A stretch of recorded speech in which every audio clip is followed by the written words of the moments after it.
Man, this is Deion Dawkins, man, and you're listening to The Scoop on OurScoop.com. You already know. What's up, everybody? Welcome back to The Scoop, OurScoop.com's podcast.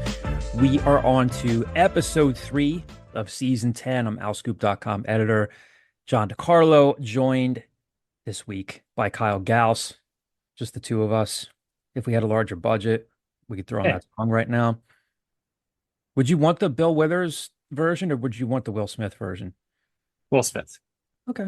You gotta remember who you're talking to. It's my age. He needs a comeback. Will Smith needs a bump. Did he just release a song like a couple of months ago that I think did nothing? I thought I saw like a song of him like rapping again for the first time. I didn't even know that. But you know. Maybe you weren't the target demo. You probably are the target demo though. Mid-40s, they're like, you know what? Nostalgia, that's still a thing. I'm sorry we couldn't give him the bump that he might need post Chris Rock. But nonetheless, a really cool show ahead for all of you this week. A big week for Temple basketball recruiting. Got a little bit of a quick recap of Temple's football media day, which took place earlier today. Kyle and I are recording this on Friday afternoon. We'll have this out soon. So for those of you who are driving home from work, maybe driving down to the shore, leaving for a late summer vacation, hopefully you'll enjoy listening to this. So got a lot of cool stuff ahead for you guys, because by now you know that Cam Wallace, the class of 2025 guard from the Westtown School, got Temple's recruiting class off to a really good start.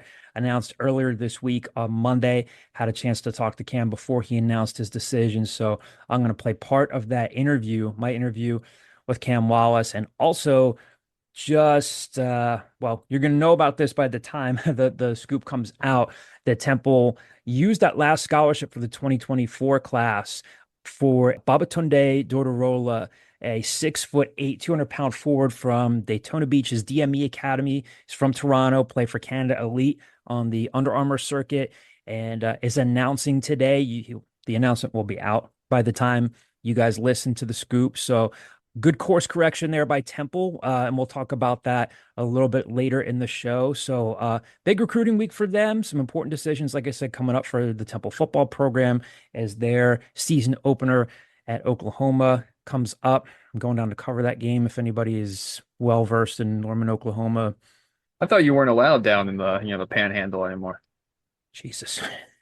They call it, because like there's the Panhandle, like Gulf, like Florida, but then like Oklahoma, they also call that the Panhandle because it looks I like have no idea. I've never been to the Florida Panhandle, so Oklahoma yeah, okay, I'm right. The Oklahoma Panhandle is just to clear things up. There are no outstanding warrants for my arrest down there. But Norman is not in the Panhandle of Oklahoma. All right, okay, we're all figuring this out as we go. Yeah, that's what happened. That's what happens when Pat Kraft gets these games 9 years in advance. Yeah. And then we think, oh, that will be future us problem. Or if you're me, you think, oh, I'll be dead by then. And then here we are, older, grayer, dealing with the consequences. You think we're wiser? No. No. I'm making a conscious effort to not get wiser. I don't want to lose that spark. Instead, I just pluck grays out of my beard in the morning. What is that your biggest pet peeve of getting? First of all, you're talking to a guy who's 48, so you can best years behind you. What are you asking me? Exactly. What is your biggest pet peeve? Is it the plucking? Is it plucking grays out of your beard? Is it ear hair? Is it like? Well, yeah, ear hair is an annoyance for sure, but I think the biggest annoyance is like how like you kind of have to like warm your body up. Mm-hmm. Like it takes me a while every morning. Like not to brag, I do 100 push-ups every day, and the first 25 push-ups. Awful, because like my body just like it's like creaking and like it takes a while. It's like an old tractor engine, but then once it gets going, it's fine. But yeah, that didn't used to be an issue. I used to wake up to go snowboarding at 5 a.m. and just like pound a 5-hour energy drink and be good to go by 5:30. And now, when were you snowboarding at 5 a.m.? I snowboarded high school, college. Yeah. Oh, where? Blue Mountain, Doe Mountain. Does Doe Mountain still exist? Doe Mountain, like the only place. Yes, I think it's like a very non-challenging slope somewhere up near the Poconos. It was the only time I went skiing. I went there in that place. No, I've never been there. But yeah, Jack Frost, Blue Mountain, Beaver Creek. Was it Beaver Creek? Wasn't Beaver Bear Creek? Bear Creek. Sorry, Beaver Creek is like some sort of park. Right. Beaver Creek's an elementary school. Yes, that's it. That's what it is. Point is, I used to just be able to kind of like wake up, do things, and now it's like, no. I understand. I used to make fun of you a lot when you would stretch. I should probably stretch more You often now. also remember, was it when we went up to cover either, it might have been BC, UConn, UMass, one of those New England games, and I was stretching on the floor, and you're like, "Oh, buddy, not. Why Yeah, would you lay down I on still have that. I a?" have a photo of that in my embarrassing photos of John Yeah, phone album. yeah. I've not updated that in a while. I gotta do some digging. My morning, yeah, usually consists of like back stretches, hip stretches, stuff like that. I do 50 push-ups a day, so I'm doing half of what you're doing. That's good. Yeah, One's got to start somewhere. getting there. Initially, I did 100 push-ups and 100 sit-ups, and I was like, I'll just do this every day. And the first day I did 100 sit-ups was the last day I did 100 sit-ups. Sit-ups are the worst thing in the world. Yeah. They're awful. So if you don't do them with the right form, you can mess up. Oh yeah, you wake up the next day and you're Mhm. why did I do 6-minute abs yesterday? Yeah. Do you think people are driving to the shore listening to this and just I hope so. just saying like, I hope if we had a way to pay for Podbean, who hosts this podcast, to not allow fast forwarding, I would pay for it. And be like, you guys, you have to sit here and listen to this. you know what? I was gonna initially was upset that I couldn't fast forward, but you guys you helped me with my sit-up form. So I would just like read Cosmo to people. It'd be like, and now that I have you guys locked in, here are 73 tips to drive him wild. oh my God. Oh, how do we get back on track with this? Anyway, big recruiting week for Temple basketball. Cam Wallace, Babatunde Durodola, again, a late addition to the 2024 class. And we'll always encourage you guys to stay locked into Owl Scoop, the Cam Wallace story. By now, you've read about him. That's a story for subscribers. The Babatunde Durodola story will also be subscriber content, but you'll hear some audio from both those guys later on in the show. Also, some audio from my conversation with Jordan McFarlane, who is Babatunde Durodola's AAU coach. He's known him since he was in 4th grade. Again, more football updates for you as well as they get close to the opener and answers to your mailbag questions. The Scoop, as always, is brought to you by our friends at Greenspan and Greenspan Injury Lawyers. If you've been injured while on the road or the highway and the crash was someone else's fault, the insurance company is not going to be on your side. You need us, Temple Law grads, who will fight hard to get the compensation that you deserve. We only get paid if we win. So in Pennsylvania or New York, call us today at 215-261-7359. That's 215-261-7359. And you can find them on the web at greenspans-law.com. That's greenspans-law.com. We'll have our weekly tip from Mike Greenspan before we get to the mailbag later on in the show. No honor around this date. Incorrect. You got I have honor around this date. Okay. Oh, I didn't know that. I didn't know. Declan Landis not here today, and I wanted to show Declan and Mama Landis just how replaceable their baby boy is. Oh, wow. So, Declan, keep this in mind. You got to go 3 for 3. If you get 3 for 3, you get it back from me. So, on this date in 1863, 2 years after losing it to spark the American Civil War, Union forces began bombardment of this military asset off the shore of Charleston. This is a half guess. I think Appomattox? Fort Sumter. Fort Sumter. Isn't Appomattox a courthouse? Why did Appomattox bump like Not sure. Fort Sumter? So that's okay. 0 for 3. 0 for 1. Can't win them all. In 1945, George Orwell released this novella that comes up every 4 years when political parties want to spark fury. 1984. Incorrect. The other one. Oh, Animal Yes. Animal Farm. Animal Farm. Not Animal House. Not Animal House. That came out a couple years later. Yeah. I've still not seen that whole thing. Really? You've never seen all of Animal House? And it should be. I mean, yeah. I like Animal House. It's good. I wouldn't be like, oh no, you gotta go run out and see this the other day. Yeah. So am I 0 for 2? Do I get some? 0 for 2, you get one more. You go 1 for 3. You do 1 for 3 every day. They put you in the Hall of Fame. Yeah. In 1977, the Russian vessel Arkika became the first surface ship to do this. Before you answer, I'm giving you a hint with the name. Arkika or Arkika became the first surface ship ever to do this. In 1977, the Russian ship Arkika became the first surface ship to do this.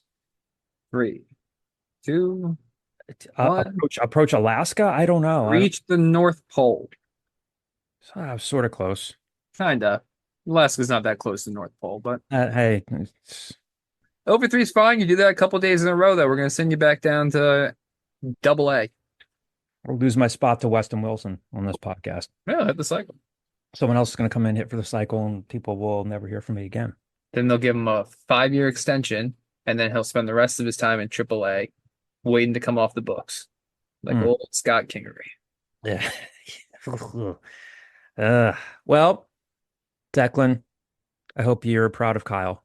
It was just nice to see you just, excited about that segment. I was going to skip over it. I'm mostly proud of myself for not inadvertently giving the answer away, like Declan seems to do every other week. Which is funny. He'll read it. He'll just kind of pause and go, ugh. Like Hillary Clinton, shoot. Never mind. On to the next one. Anyway, Cam Wallace talked about him at the outset of the show. The Westtown School guard is ranked 116th nationally in the 2025 class, and as a 4-star, rivals bumped him up to a 4-star. Again, announced his verbal commitment to Temple on Monday afternoon. The highest rated recruit since who, Kyle? We talked about this. Oh, crud. We just talked about this. Highest rated recruit ranking wise since Shiz, right? But first top 150 kid since JPL. Yeah. Shiz was 111th, according to Rivals, I believe. So, again, gives Temple a really nice start to its 2025 class. Cam had a final 3 of Temple, Cincinnati, and Texas A&M. Committed and announced his decision on Monday. And again, as I said, also at the outset of the show, if you're listening to this, maybe on the drive home from work or taking a late summer vacation, you'll know by now that Temple has landed a commitment from Babatunde Durodola, the 6'8", 200-pound forward from Florida's DME Academy and the Canada Elite Under Armour Association program. Will be announcing today as we're recording this, set to announce 2:45 Eastern time. So the pod's going to be out after that, so we're not spoiling any news. Let's talk about Cam first, a guy that Adam Fisher and his staff recruited right away. That KJ Cochran, Cam, I don't think they're really recruiting Kai Shin Holster that much anymore, but they made a big local push.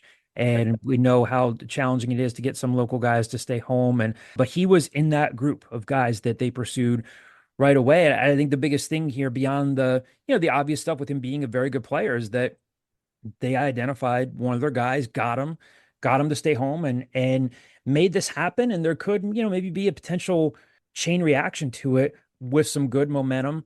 Kyle, just a general reaction to just, what this means for them, just kicking off this class this way. Yeah, even just on the court aside, I think you kind of hit on it, that this could potentially start a bit of a chain reaction of keeping 2 or maybe even 3 guys that are kind of local sticking together. I mean, Cam Wallace is tight with KJ Cochran, sorry, and with Gabe Tanner. Like these are guys that know each other, that like that at times have kind of expressed that maybe they want to play together. So I'm not, by no means am I saying that, hey, in the next 3 days, you're going to see another 4-star guard and a rising 3-star guard commit to Temple, but it's momentum that they really haven't had locally in a while.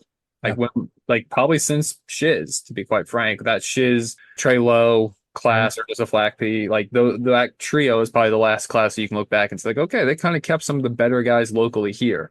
Initially, I thought, oh, this is their first like Westtown recruit pretty much ever, and it kind of still is. But like Jameel Brown did play his senior year at the Westtown School after playing at the Haverford School for 3 years.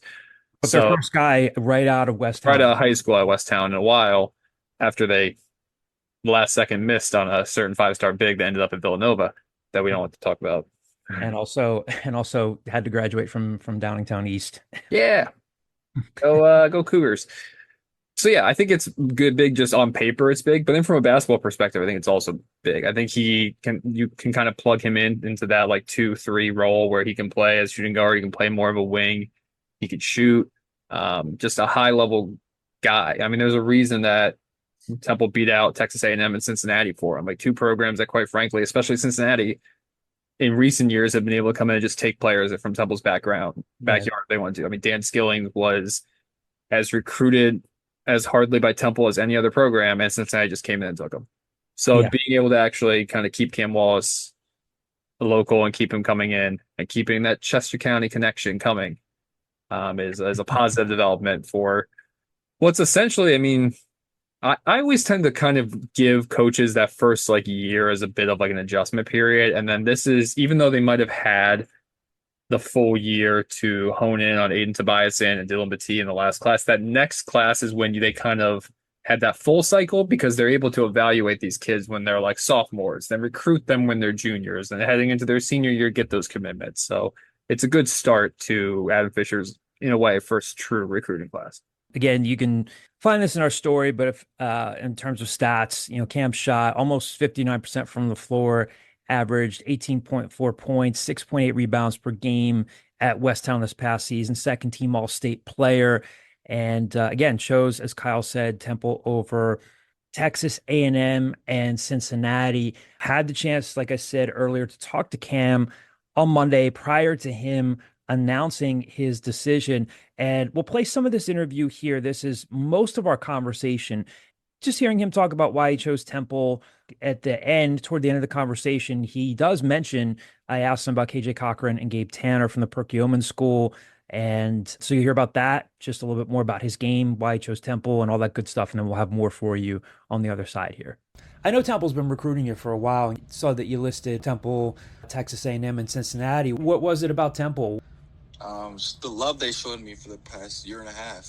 They showed tremendous love when they offered me till now.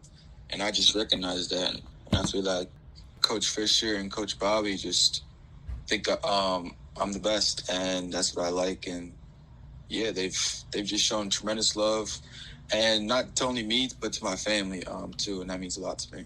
You were one of like the first guys he reached out to, right? It just seems like you've been a priority for them from day one, ever since he got the job. Has that kind of been the case? Yeah, exactly. Yeah, I was super excited when I heard Coach Fisher. I heard Coach Fisher was a good coach before he got the job at Temple. So I was like, that's cool. He went to Temple, and then he offered me, and I was like, that's super cool. And I was excited about that. What is it that you like about Adam and about Bobby and the staff? Obviously, I'm assuming that there's a comfort level there. What is it about those guys? I know you said that they've shown a lot of love and attention to your family, but why do you click with those guys? What is it about them? They're very funny guys, and they're very fun to be around. They get my humor. I get their humor. Mm-hmm. They're amazing with my family, and they treat me amazing. When you're going through the process, did you have kind of like a timeline in mind when you were like, all right, I'm going to kind of like narrow this down and make my decision? When did you kind of start thinking about, okay, now I got to get things together and get close to making a decision? I wanted to always make a decision before school. Yeah. So I start school September 3rd. Mm-hmm. So I wanted to go into school stress-free and just stay on a college and go from there. I really want, we had a tournament in Chicago for AAU, and they were at every game. We had a game at 9 a.m., our last game, and Coach Bobby and Coach Hubert, I think. And that just really showed me they really want me, and they're coming out here at 9 a.m. to watch me play. Growing up in the area, Philly's loaded for basketball talent. Some guys stay home, some guys leave, some guys transfer back, and I feel like for local players, there's always this push and pull. Like some people will tell you, no, you got to go away and see something different, and other people are like, you got to stay home. When someone like you're like a top 150 guy, a lot of people know about you, play for a great program. What does it mean for someone like you to stay home? Just the perception of it, the reality of it. It's kind of a cool thing when local players stay home. What does that mean to you to just stay home and play for one of your hometown teams? It means the world to me. I can finally play for my people, my town, my city. And I just like Philly. Everybody's always like to me, why don't you go to Texas, California, all those West Coast states? I'm like, I like Philly. It's just the comfortability. I like Philly sports, love the Sixers, like the Eagles, all that kind of stuff. And that's just really the environment I want to be in. What's your earliest basketball memory, Cam? When did you start picking up a ball and playing? 6 or 7. Okay. I was a little youth league. Did you kind of just know from then as a kid, this is going to be my life, I just want to keep playing? Yeah, I was pretty tall as a young kid. I was taller than everybody on the court. And I dominated when I was younger, and that just really carried my skill set. Got a trainer, he got me right. Been with him for 10 years. He got me right, got my body right, and just upgraded my game. I mean, everybody, when they're growing up, they think they can be good, but when did you kind of get the indication that you were going to be really good? I don't know how many other schools are starting to recruit you. I mean, like if you'd gone to Great Valley and, followed Mikal Bridges' steps, you would have been fine. But when Westtown and other schools start reaching out, when did you start knowing that you had a chance to be a D1 ball player? I really think it was my 8th grade summer going into freshman year. I was playing on varsity at Great Valley, and I was starting as an 8th grader. And I was averaging 20 points a game in the summer league. I was dunking the ball, all that. And I'm like, maybe I could really do something. And then in the summer following, I averaged 23 points per game, I think, and had 30 in this state playoff game. You played your freshman year at Great Valley? Yeah, I did, and then transferred sophomore year. When did you tell the staff, like, when did you actually commit? Like, did you tell them, like, last night or over the weekend? Yep, I told them last night. I told them around, like, 3, that was, like, late afternoon. I told them, like, 3:30. Who did you call? Did you call Fish? Did you call Bobby? I called them both. Yeah, they were both on the call with my family. What was their reaction? They were ecstatic. Coach Fish kind of already knew, because I was like, can we have a phone call to let him know my commitment? And he's like, can I sleep tonight? I'm like, yeah, you good. You got it. So I'm like, so he already knew it was good news. They were ecstatic. I'm super happy. Their family were happy. Mm-hmm. Their families were happy, and I was happy. I already got it. When they first reached out to you, again, like trust is a big factor. And like you said, like sense of humor was like a big bonding thing. Is that kind of like what resonated with you? Like guys click with different coaches for different reasons. At the end of the day, there's like a trust factor. Does that sense of humor kind of like break down barriers for you? Yeah, and it's just his play style. I just feel like his play style is very open for his players. He doesn't yell very much, and that's what I like. I like to go. Mm-hmm. I think I play best in an open play style, and that's what Coach Fish does. They had their ups and downs in his first season. He had to overhaul the roster. They're on a 10-game losing streak, and then they get things turned around to the point where they almost got to the NCAA tournament, and they went on that run in the conference tournament. When you were watching that, was that something that kind of caught your eye, like with his coaching style? Because like a lot of guys will say, we believe, we don't, you hear all the time as players, we have to stay process oriented and stuff. But when a team can actually turn it around like that, was that something that kind of caught your attention with them? Yeah, it was. I was pretty surprised. I'm like, wow, they're doing work. They're winning. They're scoring. And I actually, on my unofficial visit a few weeks, I think it was 2 weeks ago, I talked to them about that game, and they're like, we won that game because on our 10-game losing streak, we knew we were there. We knew the games were close. We just had a few things we knew we could fix, and we fixed them. We won the game. They're a gritty team, and that's what I like. What was that unofficial visit like? Did that almost kind of help seal the deal for you? They showed me more things I didn't see on my first unofficial visit, sophomore year.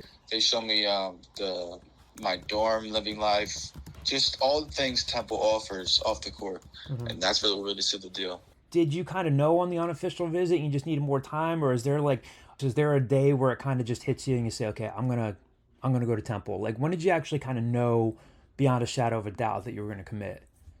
I knew because they were showing the most love. They just wanted me. I've heard a lot of people say, go to the college that wants you. And that's what I wanted to do. I kind of knew right after the Chicago tournament, they were at every game. I'm like, let me just go here. They won me.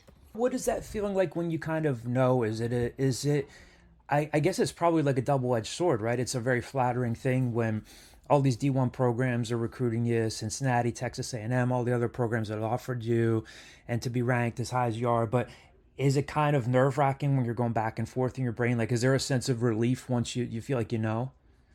Yeah, but it's just like, it's also like, it's the next steps of my journey. It's like, I'm really in it now. Like, this is real life. Like, you got to step it up. More people are looking up to you, or people are going to want your all, and you got to do that for them. And people are counting on you. When you talk to KJ and Gabe, were you going to try to recruit them to come with you, or do you kind of just give them their... Definitely. I'm going to try to get them. I'm going to try to get more players other than KJ and Gabe. Guys have talked about this, like when, I know it's via the transfer portal, but Jameel Brown talked about this and coming home, and Lynn talked about it and coming back and being with his dad. And there's this sense, I think, of like Philly guys now, they're like, Temple used to be really good and make these deep runs in March, and there's a proud tradition. Is that kind of, I know everybody obviously, you want to win, but people remember what it was like when Temple was a big factor in March. Is that kind of the goal to like really get, Jamil keeps telling me, he's like, I want to put Temple back on the map. Is that kind of the exciting thing of what they're building there? Yes, sir. And they want to build who they are. They want to start from Coach Fish, taking over the program. They want to show what they are as a program. And I can't wait to join it. I think we will. I think we will win everything. I think even Temple is a good team this year. I see them making far. What did you think you improved on most this summer? I mean, you were already a good player heading into the summer, but what do you think you worked on and improved on most, whether it was even just like, just time, doing your own individual work or with AAU ball? Where do you think you got better this summer? Definitely my decision-making, reading certain things, finishing around the basket. Mm-hmm. And I think I enhanced or bettered my work ethic. I try to make a schedule. I try to go to the gym every single day, try to get 400 shots a day, all that routine things. How would you describe yourself as a player to someone who had never seen you play before? Like, people know you can shoot, you can do a lot of different things, but how would you describe yourself as a player? Just an impactful player and a winner. I like winning. I'm very competitive. I hate losing, and I hate a losing mentality. I want to win it. I want to kill every time I get on the court. I see red. I just want to kill. I want to win, and I want to do it for people that would do it for me. Yeah. They have my back, and I want to have other people's back. What are you looking forward to most now? Like this decision's out of the way. I'm assuming you guys are going to be good again this year at Westtown. What's next for you in terms of your overall development as a player? What do you want to do next, in your senior season before you get to Temple? I want to win a chip. This is my last run with my guys. I love my guys this year. I would not want to do it with anybody else. I just love the coaches. Just love my guys. I need to bring home a chip. We need to bring home a state final chip. All right. So as you heard there, Cam Wallace did say he's going to try to recruit KJ Cochran and Gabe Tanner from the Preseason school to come with him and be that first guy that kicks off their 2025 class. So again, some exciting local momentum for Temple. Again, on to Babatunde Durodola. I think we said this earlier in the pod. Obviously Temple had been recruiting him for more than a year as a member of the 2025 class. He's now reclassified to 2024, and a nice addition for them this late in the cycle. And we'll talk, I've got some audio here from Babatunde Durodola and also some audio from my conversation with his AAU coach, Jordan McFarlane, who gave me some really great insight into Durodola. Some people call him Baba, some people call him Tunde. You'll hear that a lot in the coming weeks and months. And Jordan's known him since he was in 4th grade through his grassroots organization. So we'll play my part of my conversation with Babatunde Durodola here. Again, you'll hear him talk about his visited Temple, took an official visit, I guess probably a couple weeks ago now, earlier in the month. And we'll play part of my conversation with him, and then we'll play part of my conversation again with Jordan McFarlane, his AAU coach from Canada Elite, so you can learn more about Temple's latest recruit. I know you reclassified to 2024 and had a lot of schools in the mix. What was it about Temple that made you feel comfortable to commit? Really, like when I got off the bus from the airport and I seen Coach Fish, it was like we already knew each other for 10 years. He was just so welcoming, and when I'm going visiting schools, I appreciate that. See if they try to come for you in a sense. So that was one of the main factors, really. When did you come up for your visit to Temple? I was there August 3rd to 5th. Oh, okay. Oh, so it was really recently. Yeah. Gotcha. When did you kind of know? Because I know you had options. You could have stayed in the 2025 class, and now you're going to reclassify. And I imagine it's got to be a fun thing to be recruited, but kind of maybe you got a lot on your mind. When did you, was there a moment where you kind of was it a conversation or something where you kind of okay, I know this feels right to me? It was really when I was back. When I came back from the visit, I talked to my family about it, and I weighed the pros and cons, and from that moment I knew okay, I think this is where I'm gonna call home. What did he talk to you about in terms of your opportunity and what they liked about your game and why they were recruiting you? He was just saying how how I'm so versatile, and like they need a player like that on their team to help them. And he said, like, you know, he's gonna help me develop, and like just like me bringing my versatility to the table. Said it was a good thing. What was the visit like? I mean, what did you see? What was it like? What did you get a chance to do and meet and all that stuff? Well, you know, obviously, like, took a tour of the school, the campus, the dorms, all of that. Met a few people, like, behind the scenes who work with them. Mm-hmm. And, like, it was really like I was just hanging out with, like, a friend. Like, that's how it felt to me. Like, most of the times, we wouldn't even talk about basketball stuff. Like, we'd just be, like, talking, like, having a normal conversation. What did you know about Temple before, like, when you started to get recruited, what did you know about them beforehand? Because Jordan was telling me one of the first things we talked about just now was, I think he said he had a conversation with you months ago where he said if you had to pick a school now without taking visits, and he said you mentioned Temple. What was it about Temple that stood out to you?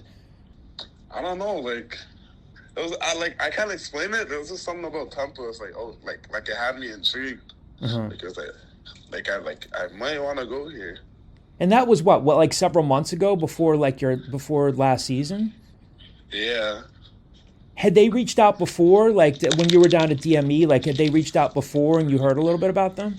Yeah, like they first reached out, like it was assistant coach Bobby Jordan. Yeah. He first reached out to me, like it was around last year's first or second live period. Mm-hmm. And like we've been talking like ever since then. So it's really like just building a relationship with him and stuff like that. Did they talk to you at all about Michael Eric? He was a really good player here, and he's still playing overseas professionally. He's a really awesome guy. They did bring him up. What's it like to just have that connection? Mike was a really good kind of like fringe NBA player here and has done so much for like his community there. Like just to be like from Africa, like the tradition that's coming from there, all the players that are coming over and playing here, doing great things on the court, off the court. What does that mean to be connected to that? It means a lot because like I'm inspiring some people who can't do what I do. Yeah. So, like, and it makes them, like, look up to people like us. So, like, it definitely means a lot to me and my family even. But, yeah, it means a lot. What has Jordan meant to your career? He was just telling me about his grassroots organization, and he's known you since fourth grade, a long time, and he talked about how you really started to get good at basketball, but had all sorts of nice things to say about you off the court as well. What has your relationship been like with him, and what has he meant to you?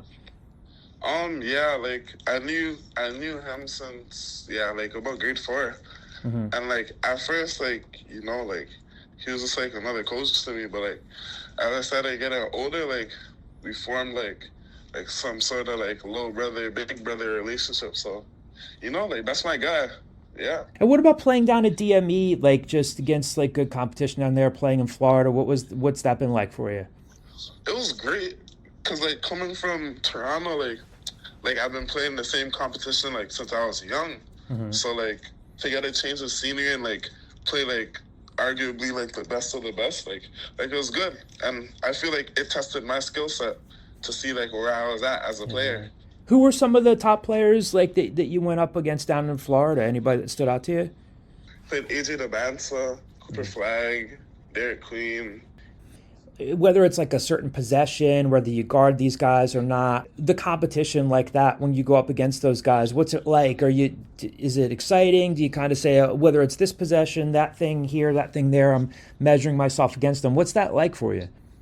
Nah, it's definitely fun to like be playing against, like you see all these people like on social media, and like next thing you know, like you're playing with them, like against them, and like I'd say for me like it was fun because like I know what I could do, and like they're obviously good, so like it'd be good games and like interesting games.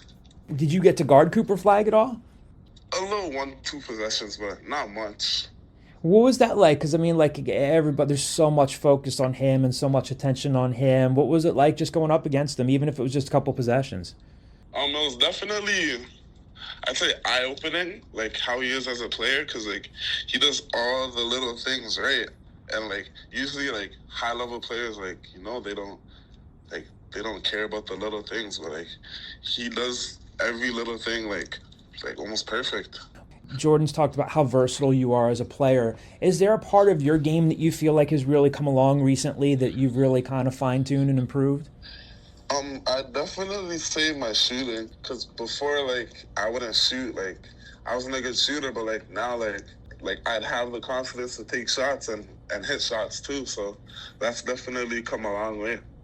So now a little bit, like I said, from Jordan McFarlane, who has known Babatunde Durodola again since fourth grade. So he's known him for a long time. And you'll hear him talk about here just about his growth, his evolution, and how his game really started to turn, ninth grade, heading into 10th grade. And kind of a cool story here with how Temple got involved, the early impression they made with the staff down at DME. And you're going to hear Jordan tell this anecdote here where he asks Babatunde Durodola, without taking any visits yet, do you have a dream school? And he said, yeah, Temple. And he's like, well, that's interesting because I haven't heard from him yet, but that relationship continued to grow. And now, when things broke, we'll talk about that a little bit more after you hear this conversation between Jordan McFarlane and I. Just that relationship really, really paid off for Temple as they were recruiting him for the 2025 class. So here's more insight into Temple's newest recruit from his AAU coach, Jordan McFarlane. What can you tell people about him as a player? I mean, I've read about him, but haven't been able to see him live. I know he's got an exciting skill set, but how would you describe him as a player? I think it's his versatility. He's a really versatile, I would say, hybrid four. Has the ability to play the three, just basically because of his playmaking ability on the offensive end. He's really good out of the screen and roll, really good out of zoom actions with dribble handoffs, and he always seems to make the right play and rarely ever thinks about just getting his. He's going to make the right play. So whether that's, passing out of the dribble handoff or getting somebody else open in order to get the right shot or the right look or the most high percentage look, that's the way he plays the game. Often sacrifices his offense, often sacrifices his body to do some of the dirty work, but he's really a team player. He really wants to just win. And even if that means he doesn't score 20 points that game, but, he grabs 8 offensive rebounds or wins the 50-50 battle. If that's what he has to do that game to win that particular game, then that's what he's going to do. That's the type of player he is. Is that rare to see that today? Because you're also seeing him, in a high profile, and you're working with him and, for UA Canada Elite, and there's such a pressure sometimes for kids when they're on the AAU circuit. They're like sometimes thinking one game, one possession can make or break me, and they want to score, they want to show their offense. And you're talking about him being able to do like a lot of the dirty work and stuff like that. When you see stuff like that, is it a little bit more rare to see that now, or do you feel like that's kind of like coming back into the game more with someone like him? I think it's rare. I do think it's rare. I think with just this sudden emergence of social media, the mixtape era, so to speak. Everybody is, all these kids that think that they got to just score 20 points, or if it's not 20 points, it has to be the fanciest baskets. Everybody's recording their workouts, and they want people to see how deep their bag is. And I think it's taken the place of just winning, and it's rare. So, I mean, there's kids nowadays that would rather drop 20 points in a loss than, drop 10 in a win. And I think we've lost sight of that. And at the NCAA level, they want winners. Yeah. At least I would assume so. Sure. They want kids that are going to win them ball games. So, yeah, I think what he brings to the table is rare. And I do hope that, winning becomes more of a priority, in the near future for all the youth. But you're getting a winner in Babatunde. I call him Tunde. Some people call him Baba. But with Tunde, you're getting a winner. He's going to do whatever he has to do to win. Has he been with you just the one AAU season, or was this a couple years that he's been with you guys? No, so it's interesting because everybody just knows him for Canada Elite, which has played a huge role in his exposure and development. But I've been with Tunde since he's been in the 4th grade. Oh, wow. So my grassroots organization is called YACE. It's an acronym that stands for Youth Association for Academics, Athletics, and Character Education. Oh, that's cool. So at the elementary/middle school levels, Tunde played on those teams. So we mix a large variety of academic intervention and character education. We mix it in with athletics, specifically basketball. So he played on those teams from grade 4 all the way up to about, let's say, 9th, 10th grade. And then that's when we kind of introduce Canada Elite in terms of elite level travel basketball, which gives you exposure to the, highest level Division 1 and 2 programs through playing on the UA circuit. So that's basically, in a nutshell, the evolution of him and how he made the transition to Canada Elite. But I've been with him since the 4th grade. That's really cool. So you've known him a long time. Very long time, yeah. What's it like just to see? I'm sure this is one of the most rewarding parts of it for you, especially when you're doing grassroots work. Some guys become D1 players, others don't, but they still go on to great things in their life.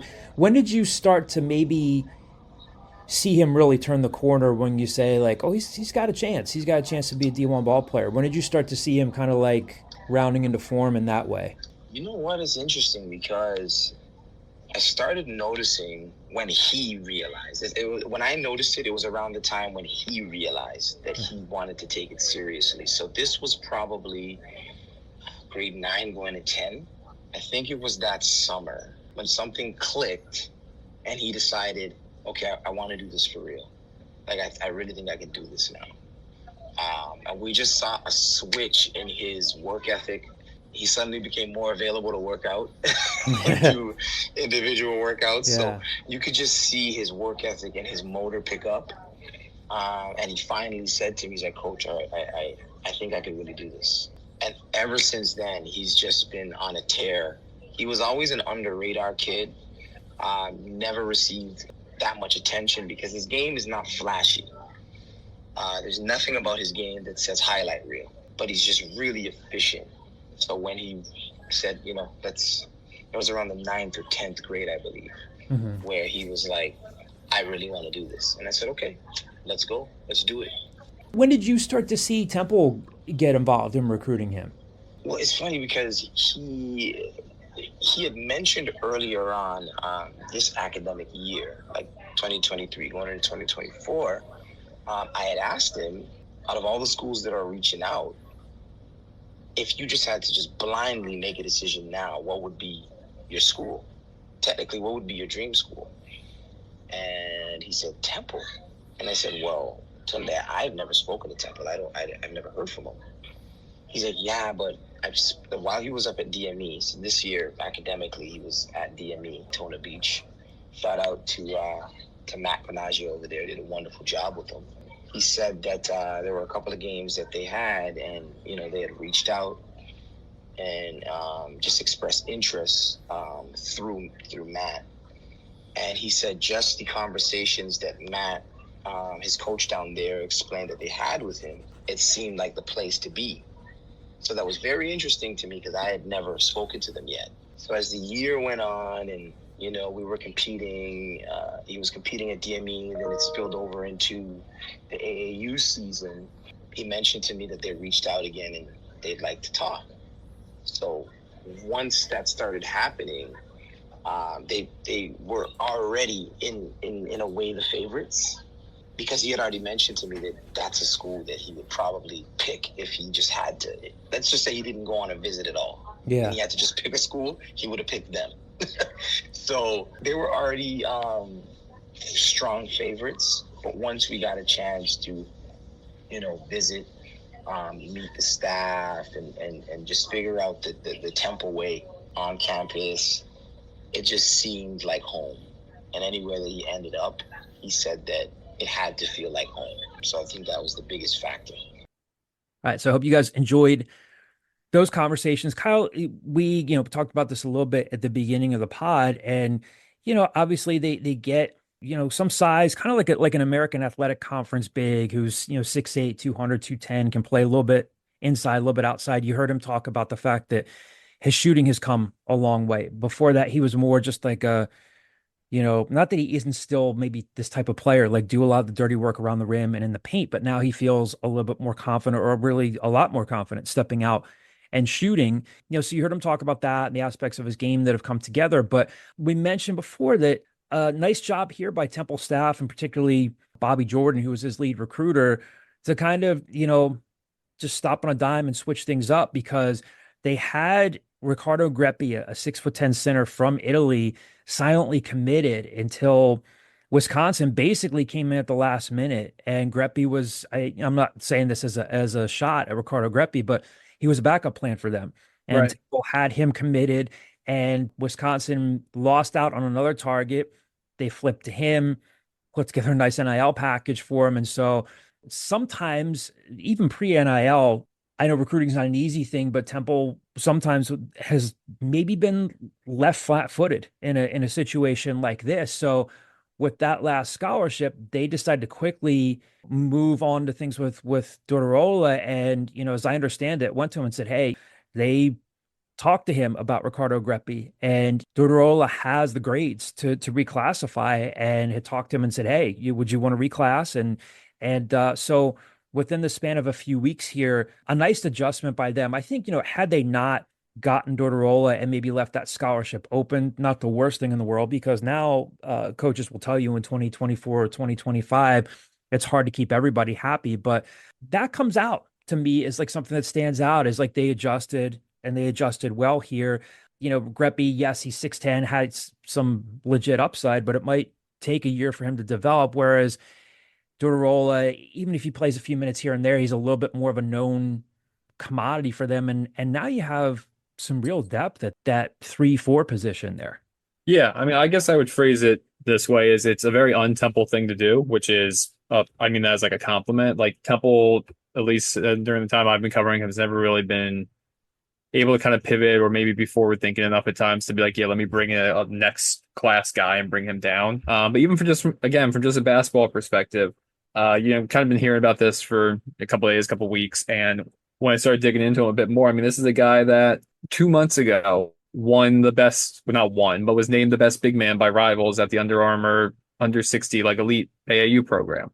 He's a guy that when you look at his film can pass a little bit out of the paint. He's a guy that, is he as good of is he like an elite rim protector? No, not yet. But I mean, he has the size, he has the athleticism. Do you think that maybe he could become serviceable in that aspect? Like, if I guess I would just paint it this way: if somebody had told you, "Hey, Temple beat out Arizona State and Seton Hall for a center," you'd be like, or for a big, you'd be like, "Great, that's a good get."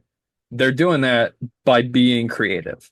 Yep. If he was still a class of 2025 prospect, Arizona State's involved, Seton Hall is involved. He goes out and has a good camp circuit next fall. All of a sudden, I don't know, Cincinnati's involved, South Carolina's involved.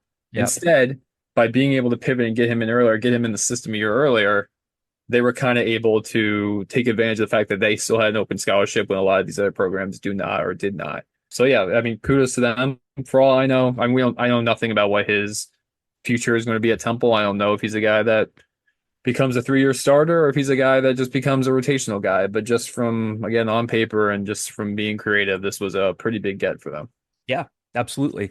So we'll talk a little bit more Temple basketball in the mailbag. We have a question to get to there. And before we get to the mailbag, again, as that season opener at Oklahoma comes up, of course, have a lot of preseason camp coverage on the site. Today, they hosted their media day, and Stan Drayton and a slew of players spoke today. Alan Hay, Trey Thomas, a host of other players. Will have more coverage on the site later today. And just a couple of updates here. Again, they have not yet named any single digits. You'll hear about that here. The voting hasn't taken place yet. It's going to take place this weekend. Stan Drayton kind of, still at least outwardly saying we still haven't picked a quarterback yet. So they are scrimmaging again, as you're listening to this now on Friday afternoon. They're scrimmaging tonight. And Stan Drayton told reporters today, we had Ryan Mack down there, Colin Schofield down there, people from our staff down there. One of the things Stan talked about is that they're supposed to scrimmage tonight, and that next scrimmage could and probably will go a long way in shaping up that two deep heading into the season opener. I mean, I think, with 2 weeks to go, I think you're about to enter in that game planning aspect of preseason. So we got to make decisions kind of soon. I want to read something I found interesting when I was doing a little research earlier this week or maybe last week, I forget. I'm about to read somebody's senior year stats to you, and I want you to tell me who you think it is. Senior year of high school, 193 carries, 930 rushing yards, 15 touchdowns. Armstead. Evan Simon. Oh, wow. Evan Simon coming out of Mannheim. Yeah, coming out of Mannheim Central. Rushed for almost 1,000 yards and 15 touchdowns as a senior. Threw for 2,600 yards. He finished his career with 2,000 rushing yards in high school. Yeah. I'm not saying all of a sudden he's Mike Vick, but I don't think I was aware that was always kind of part of his game growing up and like in high school. I don't know what I had Rockwell Armstead on the mind because, and good for him. Hopefully we can get him on the pod at some point soon. Just what he's doing in the CFL. You tweeted about him earlier today. Great thing for him considering COVID. It's being healthy. Yeah. Nearly killed him a few years ago. Really scary stuff. I remember reading that about Evan Simon, but forgot about it. Like if you had told me that just like 2 days ago, I would not have been able to recall that. But yeah, very interesting. It was sparked when Forrest Brock said like, hey, regardless of who wins this job, I think like RPOs are going to be a bigger part of our offense. I think we're all a little more mobile than, no offense to EJ Warner, than EJ Warner ever was. So like, he didn't say that. I said that last part. So yeah, it was interesting to me that from pretty good football out there, and he rushed for 2,000 yards in his career as a quarterback. So who knows? Not that I think that that's going to be the determining factor. I think the determining factor is who can do things with their arms, like with their arm, throwing the ball. But it's at least another aspect of Evan Simon's game. Yeah. So here's the first clip we're going to play here is of Stan Drayton earlier today, just talking about the scrimmage, how that's going to, again, kind of determine what the depth chart might look like. And then the second part of the clip here you're going to hear is him just talking about the single digits, how that's going to go, how the vote is going to go. And so we'll start to hear more probably about single digits next week, and then we'll have more for you on the other side, including the mailbag. It was made clear to our players that we are to that point where we are trying to identify the players that are going to provide the value needed to be a competitive football team. And so it is an interview for these guys for sure. Do we threaten them by the depth chart? No, we don't want them worried about the depth chart. We just want them putting their best effort forward so we can identify where they're going to be the most valuable for us on that depth chart. The one thing we've kind of locked in on, there's 22 players and there's only 11 that plays at a time, and there's going to be some good football players that are going to be out there that have earned the right to start, and there's going to be a bunch of good football players that are going to be our depth guys, and they're as important. And we would love to see the type of execution where we can walk away from this scrimmage saying that we are a 2-deep, 3-deep football team in certain areas, and it will be up to us as coaches to make sure that we sustain that depth during the course of the year and make sure we put the players on the field that are producing. So that's what it's all about. You haven't voted on single digits yet. How is that kind of process different? Is it different this year than it was in your past 2 years being here? Yeah, it's a lot harder for me actually. I don't know if the players feel it as such, but we just acclimated a bunch of brand new players, some of which were here in the winter, some just got here in the summer, and there are a lot of really intriguing traits that are coming out of our young men. The one thing that I love about this group of young men is that they are pretty selfless in their approach. Their larger purpose is to become a brotherhood and a family, and I think they've done at least that, right? And with that, you see a lot of people, player to player, holding each other accountable, and player to player receiving that accountability the right way. I can honestly say that's one of the first things that I've noticed that's significantly different than our teams in the past. So it makes it tougher. There's a lot of leadership traits coming out of a lot of people, and it's going to be interesting to see how that vote turns out. I just want to do the tradition it's just due, and when you have some brand new players in the program, it makes it a little tough. You just don't know what's behind door number 2 some of the times, right? We haven't been in a game scenario with them. We try to create adversity on the practice field every day to watch them respond, but I'm sure it's a lot different, when you actually get in a true game situation. Now, obviously the single digit is going to be announced before we get into a game, but I just want to make sure we're selecting the right people. Kyle, before we go over the mailbag, I think you and I are probably in agreement, right? Like, barring any sort of major momentum shift where maybe they're down like 17-13 at halftime, and they say, we got to ride the hot hand here. We don't want to mess with Forrest Brock or Evan Simon. Again, that will be a heavy lift considering how good Oklahoma looks and how many question marks exist for Temple. I think we're in agreement, right? You're probably going to see all three quarterbacks play, especially if they want to see how these guys handle adversity. Is it good thing, bad thing, or kind of just what you'd expect where, Stan Drayton continues to say, hey, these guys are making it tough on us? Is that kind of coach speak, or do you think they're really like getting down to a granular level where they're thinking hard about who's going to take that first snap? I think to answer your first part, I think I'm in agreement that at least the first two are going to play. I mean, if they play all three, like if Tyler Douglas does get out there in the third or fourth quarter or whatever and just brings that wrinkle and they want to see what it looks like with, live action, that's great. But like I always kind of just assume that's not going to be the case until it is. But I mean, it wouldn't surprise me whatsoever. But I'm at least in agreement. I think Evan Simon and Forrest Brock are both going to play against Oklahoma, unless, Forrest Brock goes out there, completes 9 of 11 in the first quarter, and all of a sudden you're like, oh crap, like lights came on and he stepped up. Then like obviously you ride the hot hand. But to answer the question about is it a good thing that nobody's like just jumped out with that job yet? I think it's a good thing from a depth perspective. Like I think compared to last year when. Look, I mean, Quincy Patterson was a flawed quarterback, and when he was kind of forced in there, there's a reason they had to go to Forrest Brock against SMU in the second half. Like, I don't think there was really any depth in that quarterback room last year after EJ Warner. So when EJ Warner had that concussion and missed, 2.5 games or 2 games, whatever it might have been, that offense just was non-existent. So I think they're better suited this year in the event that whoever does win that starting job, if something happens to them, they'll be able to step up a little bit better than they were last year. But I think in an ideal world, you kind of wish that somebody had, after 1 week, been like, this guy looks like Joe Namath out there, and now we're okay with just going with him. That being said, the last time that happened, Rod Carey was very quick to name Dwan Mathis the starting quarterback. He has elite talent. Wait till you guys see what he can do. And then Dwan Mathis did absolutely nothing at quarterback at Temple. I think it's a bit of coach speak because I think a coach is always going to try to protect their guys and build up their guys, even more so at that position because they know no matter what, like when has Temple ever not played 2 quarterbacks in a season?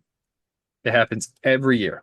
Yep. Every year there's there's going to be a game or two where the starting quarterback is not unavailable and that other person is going to have to start games. So it would be foolish to not hype up both if you think they're going to play. Yeah. Let's jump to the mailbag again. Before we do, we will play our weekly tip from Mike Greenspan, our friend Mike Greenspan from Greenspan and Greenspan Injury Lawyers. As I say every week, although Mike wants to be the best possible injury lawyer he can for you, also wants to keep you out of those situations where you may not need him. So a tip this week that probably hits home for us as dog owners. A tip here from Mike, and then we will jump into the mailbag. If you're driving and you have your pet in the car, one of the most important things for you to do is to make sure that your pet is properly buckled into a seatbelt or a harness. Now, why is that? You're driving down the road and you have to make a sudden stop for whatever reason. If your pet isn't properly secured in the car, your pet's going to go flying and can get seriously injured or killed. Think about what will happen to you if your pet comes flying into you. Don't let that happen. Accidents are preventable. If you take a simple step like making sure your pet is secure, you'll arrive alive, and so will your pet. How is Riggs in the car? He's fine. We have one of those things where like you do the harness and the actual clip is around like his chest instead of his neck, because in the event that if you do get in a car crash, you don't want all that force around their neck. Riggs is anxious anytime he's taken out of his like his realm. Like if he sees suitcases, he gets really anxious until he realizes he's coming with them.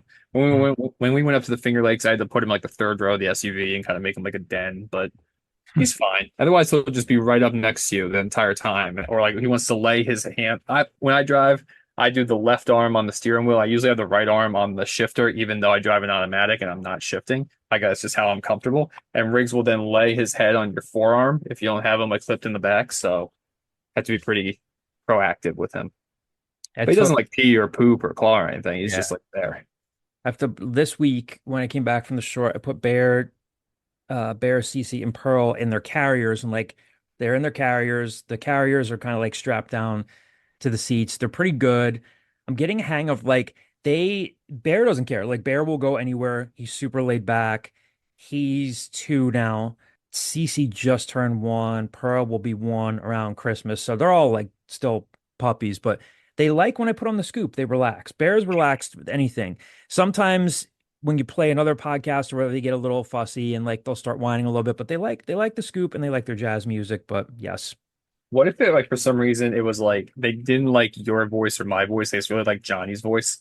So like for like the 2 minutes an episode that I allowed Johnny to talk, it's just like there's the bear just falls asleep. Johnny's the dog whisperer. Yeah. Well, we'll research it. But again, Mike, obviously attach bear to a little heart monitor and then you sync it up with the podcast and you see when he gets little spikes. Oh, that's adorable.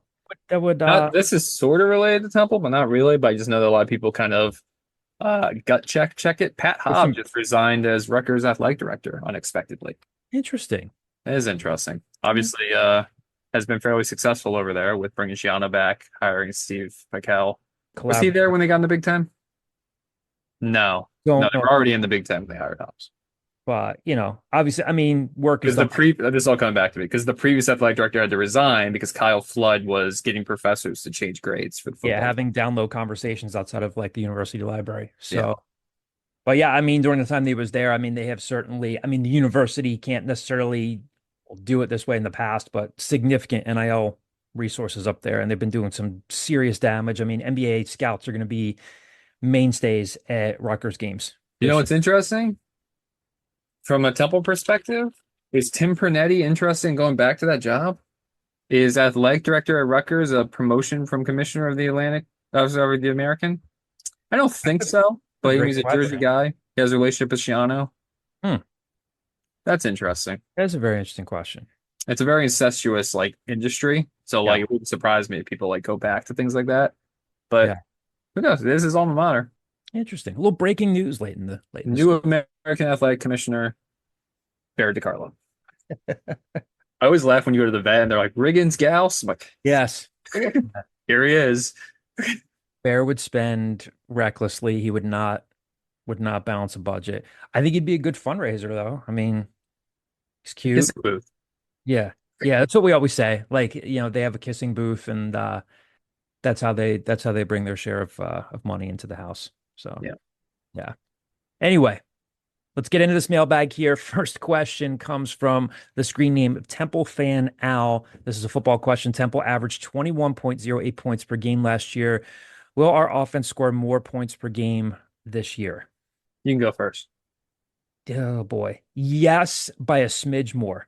Because, and again, if I'm going to stand by that answer, I'm going to go by whoever's a quarterback. They're going to have to lean on the tight ends, lean on what they hope will be a better offensive line.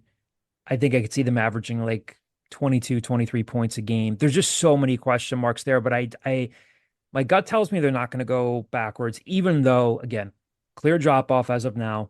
With you lose A.J. Warner, we've talked ad nauseum about, even though they had A.J. Warner the last couple of seasons, the offense still had serious holes, serious flaws, and the win-loss record was what it was. But I'm going to give them the benefit of the doubt and say they maybe average 22, 23 points a game. Don't expect that to excite anybody, but that's what I'll go with for now. Yeah, I'm going to. This is like a big, you're really kind of skewing the stats on this thing. But if you remove the games where they played Power 5 teams, where they played Rutgers and Miami last year, and then remove the games that EJ Warner wasn't playing in, they averaged 28, 29 points per game with EJ there. If they're able to keep quarterbacks healthy, I still think there's a lot of weapons on this offense. I don't think they're going to go out there and average 35 points a game and set program records or anything. But I feel like two factors are in this. One is I think that Danny's Langsdorff offense has been relatively productive when they've been able to actually have their guys out there and they have a lot of weapons. And two, I still think the schedule is really soft after you get past the initial part. I know it's kind of been put out there, but I think after the Oklahoma game, there's not a single team on this schedule that I'm like, they couldn't beat that team. Especially that run of the next several weeks after that. That's what they have to do their damage. You'll have a good idea on is there any pulse to this program? They play five games in the first 32 days or something. It's really by the end of September, first week of October, they're gonna have played 5-6 games, and you're that's insane. But you'll have a good idea on is Temple able to kind of go punch for punch with the American Athletic Conference teams that they're gonna be playing, or are they just completely outclassed, and we're like, okay, well, let's just fast forward to the end of the season already. So I still think there's a soft enough aspect to the schedule. There's gonna be some games that maybe not to the level of like 2021 or 2022 when they beat the crap out of USF and Ed Sadie rushed for 300 yards or whatever it might be. Like, I don't think those games are going to happen, but I think there's going to be enough softish games that they'll be able to put up points. Yeah.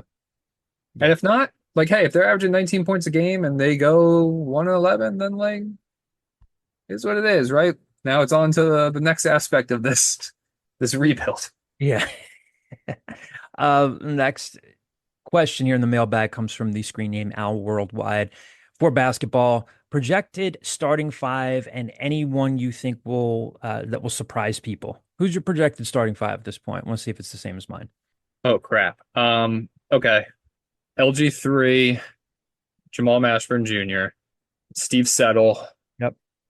But out of position, but Steve Settle, Elijah Gray, Zion Stanford. I think you could convince me that Shane Dezzoni is going to start over Zion Stanford. Like, you really could convince me of that. I mean, he's a senior. He's been in the program. He stayed, which I think in today's day and age gets rewarded. Like, you stayed.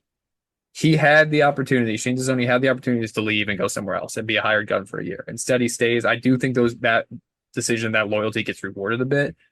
So you could convince me him over Zion Stanford, but I just keep hearing that Zion Stanford's had a great offseason to the point that I'm like, I think he's a starter this year and kind of like the face of the program the next year. Assuming, So that would be my five.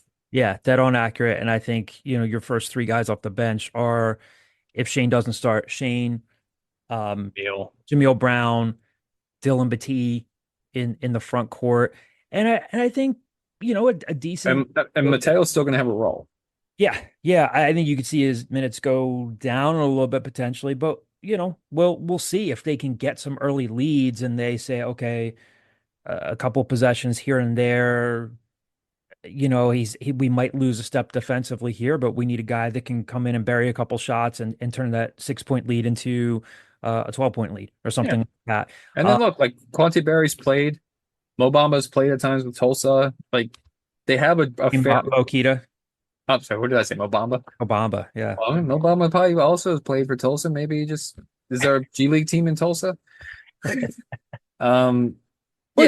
heard decent things about him this summer, right? Like, he's like, I don't think he's just a practice body. I think he's going. You throw lobs to him. 7-1 is 7-1 can affect some shots around the rim. So I think you'll see him play. Yeah, so all of a sudden you're talking like they might be 10 deep. Which you get further in, you get closer to tournament time. If you're Fran Dunphy, that 10, 11 deep becomes 8 deep because you're really like, the same with, John Chaney did that, really shorten the bench as you get further in. But I think they could in the beginning have like a 10-man rotation. Yeah. Some of you might be asking, why are you not talking about Aiden Tobiasen? He's had a nice summer. Don't be totally surprised if you hear talk about him maybe potentially redshirting. And I don't think that's because he can't play. It's because, like Kyle and I have been saying, like, just think of the names we listed. Again, does a guy like Jamal Mashburn Jr. have the chance to be an all-conference player? Yes. Could Lim potentially be? Maybe. If you see that your minutes, if they get off to a good start and they're winning and you like the guard rotation you have, why not let Aiden redshirt? You have those conversations with him. Right. Not saying it's definitely going to happen, but it's something that we have. Like, we just listed, before you even consider like Zion Stanford could play more as a 2 guard, like whatever, we just listed 6 guards that we think are going to have a spot in this rotation before we listed it into bias. So like roster baiting wise, you might just be like, redshirt. Yeah. So we'll see. Something to keep an eye on. Final mailbag question here. I like this screen name. I don't know if we've gotten a mailbag question from this one. Can we assume this is a Jaws reference? Quinn Dive 2 is the screen name. Are you a big Jaws guy? Have you seen Jaws 2? Is anybody a big Jaws guy? I love Jaws. I love Jaws. And Jaws. But would you consider yourself like Jaws is, first off, I've never seen Jaws 2. I can tell you that much. But like, in my mind, it's a one-off movie. So like, could you be like a big that person? That's like you being like, I'm a big, huge Shawshank guy. Like, no, like, you like the movie. You can appreciate the movie. Like, this is a great movie. You have a Jaws t-shirt, don't you? This is what I was going to say. You're going to mock me for this. I have I think 3 Jaws shirts. I Okay. have 2 Jaws t-shirts and a long sleeve Jaws tee that I thought you were gonna be like, I thought you were gonna say I have 2 Jaws t-shirts and 1 button-up Jaws shirt, like a formal Jaws. No. But yeah, I know you'll mock me for this, and I deserve it. Like in a couple times we've gone up to like Martha's Vineyard, I'll like look for Jaws stuff. First 2. Okay, so you are a big Jaws guy. I Yeah. take it back. Quinn was done after the first Jaws, right? He died in the first one, yeah. Jaws 3, terrible. Jaws 4, kind of comical. Mario Van Peebles was in Jaws 4. So Dennis Quaid was in Jaws 3. But anyway, let's get back to Quinn. Dennis Quaid was in Jaws 3. Yes. No, him and his son apparently don't like each other. Jack Quaid is in The Boys. They don't like each other? I think they've had some political falling outs. Well, yeah. You know, we were watching the other night before, and I promise we'll get back on track after this. I had not seen The Paper for being a journalism guy. Like, Really? so Michael Keaton, have you seen it before? Yeah. Randy Quaid was in that movie, and Chelsea and I were just talking about how, like, little off the deep end, Randy Wait, Quaid. no, I have not seen this. No, I have not seen it. Marissa Tomei. No, I have not seen this movie. Marissa Tomei. I was thinking of Spotlight. Spotlight was good. He's just like Michael Keaton's in Spotlight, right? Yes. Yeah, well, so when you said Michael Keaton newspaper, I was like, oh, Spotlight. Yeah, I've seen Spotlight. Yeah, he's cornered the newspaper movie market and the Batman market. It's 2 good markets to have. Yeah, he played Walter Robbie Robinson in Spotlight. And I'm looking at the poster for Spotlight. First of all, Rachel McAdams, love you. But the fact like they have all these faces and there's like different levels where it's like Liev Schreiber is like still looks like he's in Wolverine. Like he still looks like he's the villain in Wolverine. There's like, by the way, now you're a journalist. Yep. Stanley Tucci's just like uncomfortably there. We had a screening at Temple when Spotlight came out, like through the connections that our Dean David Boardman has. And so Walter Robinson, came to campus, toured the newsroom at the Temple News, and got a chance to meet him. And he was like talking to me. I was like, hey, he talked to our students and was great. And I just remember asking him, like, I said, hey, I don't want to get in your way too much. I know that students are here to hear from you. I said, what was it like to have Michael Keaton play in a movie? It's like pretty surreal. Also, John Slattery of Mad Men fame listed on the poster, not actually on the poster, only his name. Like he's up there. He has like a headline thing with like right next to McAdams, next to Ruffalo, but his picture's not there. At least in the one I'm looking at. Huh. Maybe they thought you've had your time in Mad Men. Let's give some other people some face time. I mean, he was like the secondary role in that. Yeah, I know. Yeah. I don't know. Anyway, Quinn, back to you. What is your opinion of this year's upcoming basketball schedule for Temple, given the present landscape of college basketball? And I think that's the key part of Quinn's question here. Additionally, any insights in how they will fill out their remaining games? And is Temple still pursuing an international big, or has that chapter closed? So let's go backwards on this. So that international big that they were pursuing was Ricardo Greppi. And again, he was silently committed. We didn't want to break any, relationships or sources that we had there. So that, as you know by now, based on everything we've talked about in the pod, that chapter closed there. You could technically say that they brought in an international big, just different type of big, again. I mean, technically, it's an international big. Yes, he's from Canada. Is a different country. Yeah, Babatunde Durodola, his family is from Nigeria. And again, you hear in that interview that I did with the staff talk to him about Michael Eric, who's still having a great career. Mike Eric, one of the just the coolest and nicest people around. Really happy for him. So yes, they got an international big. The chapter just took a different turn. The opinion of this year's upcoming Temple basketball schedule, like I said, given the present landscape of college basketball, I think that's important context, because Temple's kind of in, am I maybe articulating this the right way? They're kind of in this like nether region of like, they're not going to be anybody's buy game. They don't have this monster budget to go out, and you don't want to have a ton of buy games. And now, like, if you listen to people on the committee, if you listen to how you want to try to schedule yourself into the NCAA tournament, road neutral games are supposedly important. So they're playing 8 road neutral games this season, 5 home non-conference games. So right before we started recording, John Rothstein put out, when he's not saying that he heard from a source that a kid committed 15 minutes after the kid actually announces, he occasionally does break some organic news. And Temple has a home and home with Davidson that will start in North Philly this year. They're playing Boston College, they're playing Florida State, They've got the UMass game. They've got the Rhode Island game. They've got Monmouth up in Trenton. You've got the 3 Big 5 games, however that's going to shake out. So they're in the pod again with LaSalle, Drexel, and then whoever, like if they get to, whoever they play down at the Wells Fargo Center. Sacred Heart is their home opener. They're at Hofstra. So, again, I know that it's not, I know people don't want to necessarily hear this, but the days of, anytime, anywhere scheduling, Temple's not really in the best place to do that right now. So I don't know, I'll ask you, what's your opinion of this year's schedule given the present landscape of college basketball that we just talked about? Yeah, I think it's pretty much what I think you did a good job just articulating it. I think the one thing that kind of works against Temple and maybe takes some of the dressing off is the pod that they're in the Big 5. Like if it was the same schedule and instead of you playing LaSalle and Drexel, you played St. Joe's and Nova, then I don't think many people would be complaining. Yeah. But unfortunately, like these 2-year agreements are locked in. Yeah, it's a 2-year agreement. So you're in that pod again. I would hope that maybe it gets kind of reshuffled around after this, assuming the Big 5 Classic continues, forever. But like, yeah, I think that kind of hurts them a little bit. And then in the end, like the fact that it's August 16th and you're still getting games, I think kind of shows you that this isn't this wasn't 15 years ago. 15 years ago, this would have all been mapped out by now. You would have known everybody.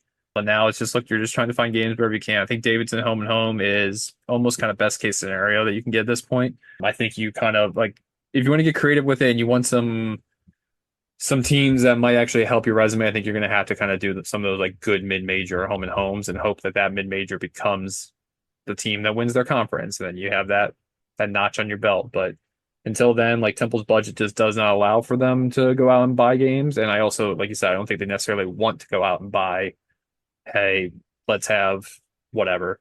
I don't even know. Youngstown State. Actually, I bet you Youngstown State's a good team. Whatever. The Youngstown States of the world come to Philadelphia. So it kind of just is what it is at this point. And there is going to be a non D1 team again on the schedule. We don't know who just yet. But again, I know people don't love that. Let's just stop playing coy. It's the Owl Scoop Globetrotters. It's the 5 of us coming in. It's a for-profit university that does not turn a profit. We're a completely online school, right? Oh yeah, it's no money for overhead. It's undeclared. We're South Harmon Institute of Technology, but we're just the Owl Scoop ones. And if my recurring nightmare is any indication, I'm the starting point guard. Oh, yeah, I always have that dream like twice a year where it's like, I need you to play 22 minutes today, and it's me on the Sixers, like, oh crap. I had a dream a month ago that I was somehow in some sort of Vince Papale role where like I got recruited I was part of the Eagles and Vic Fangio was asking me that when I was going to be part of a special teams unit. And I was telling him like, Vic, I'm 48, right? And he's like, that doesn't matter to me. And I woke up and thought, what the hell was that about? Look, if Vic Fangio puts you out there, he doesn't want BS. He just wants results. Doesn't care about personal relationships. If he puts you on that field, you got to perform. He has his own. I wonder how I would turn up in his own unique analytics report that he runs. It's just like a big fat 0. And they're like, we crunch the numbers. It comes out on a dot matrix printer. It's just a huge 0. John, this printer should look like something you're familiar with from your high school days. Yep. Yeah, I think I've told you this before. My only dot matrix memory is I remember going to my friend's house who had a dot matrix printer and just printing out a giant witch. Like we just like went on the internet and I'm like, oh, I could print out a witch. And it came out on like 40 different pages. It's like, T. And he came and was like, what the hell is this? Just blasted through their entire ink supply. Yeah. Sorry, I'm gonna go home. Mom, we gotta go to Staples. Kyle messed up our printer. Thanks for the Nesquik. Thanks for the Nesquik and spray cheese. And the Sunny D. I didn't like Sunny D that much. I didn't either. I was just reaching for some sort of old reference. Okay. Just riffing. Yeah. Well, that'll do it for this week. Thanks for tuning in for another episode. We'll have more Temple football talk for you next week. We'll probably know by then. We might be looking at a depth chart. We think, we'll have some more. Probably not by the time we record. I bet you it's like in between next episode and the episode after. Yeah, good point. Assuming there's a depth chart. Yeah. Maybe there's just lines and people are above them. Well, you know something I don't know about Jeff Collins? He's not happy down in North Carolina. I bet you he loves it, North Carolina. Oh, yeah. Actually, it's like, wait a minute, my budget's what? Yeah. Right. Jordan money did what? Yeah, exactly. All right, we'll talk to you guys next week. Thanks for tuning in for another episode. We'll talk to you soon.